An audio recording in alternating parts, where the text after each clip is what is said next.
This is Guru Focus First Look, your morning market brief for Thursday, August 20. Here are the stories driving markets today. U.S. bond yields edged higher overnight as the Treasury Department announced new debt buyback plans, aiming to address ongoing volatility in fixed income markets. The move comes amid persistent investor concerns about inflation and the national debt, with the U.S. government's total debt now surpassing $40 trillion for the first time, more than doubling over the past decade.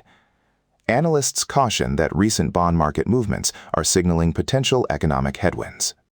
Turning now to corporate earnings, Walmart reported second-quarter results for fiscal year 2027 that exceeded expectations and raised its full-year outlook.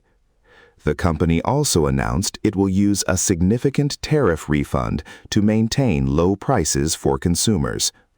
Target, meanwhile, highlighted a $1 billion tariff refund as a key factor in its improved second quarter 2026 results, accelerating its ongoing business turnaround.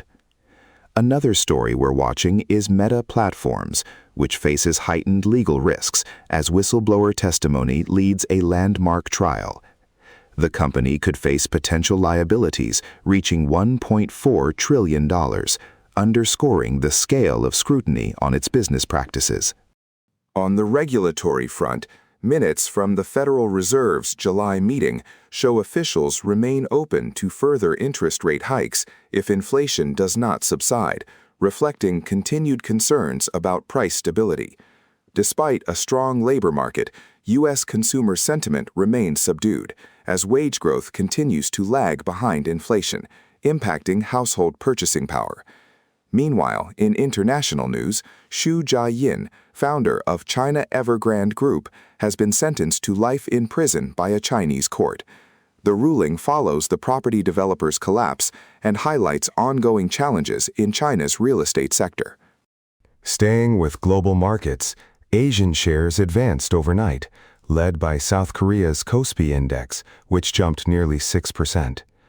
Oil prices also surged more than 2% amid renewed geopolitical volatility following the expiration of the U.S.-Iran ceasefire and new threats of action against Oman by President Trump. This next story is about the technology sector, where Moderna and Merck announced positive late-stage trial results for their personalized cancer vaccine targeting melanoma. The news sent both companies' shares to 52-week highs.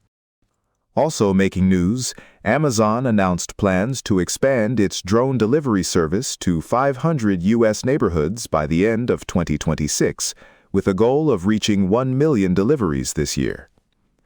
In the automotive sector, Hyundai has unveiled the Genesis GV90, a new all-electric luxury SUV featuring advanced technology and design aimed at the premium EV market. Turning to developments in the UK, British businesses are reporting a 1,500% increase in invoicing software costs, highlighting the impact of rising operational expenses on small and medium enterprises. Elsewhere, the cryptocurrency market rallied after President Trump called on Congress to pass the Crypto Clarity Act, signaling potential regulatory support for digital assets. Bitcoin, Ether, and XRP all posted gains following the announcement. In healthcare, Costco Wholesale announced a partnership with Scan Group to offer private Medicare Advantage and supplemental plans to customers in select states. Finally, in the defense sector, hypersonic missile startup Castelion has raised $1 billion in new funding to accelerate the development of next-generation defense technologies. That wraps up today's market update. We'll be back soon with the latest market news. Thanks for listening to the Guru Focus Brief.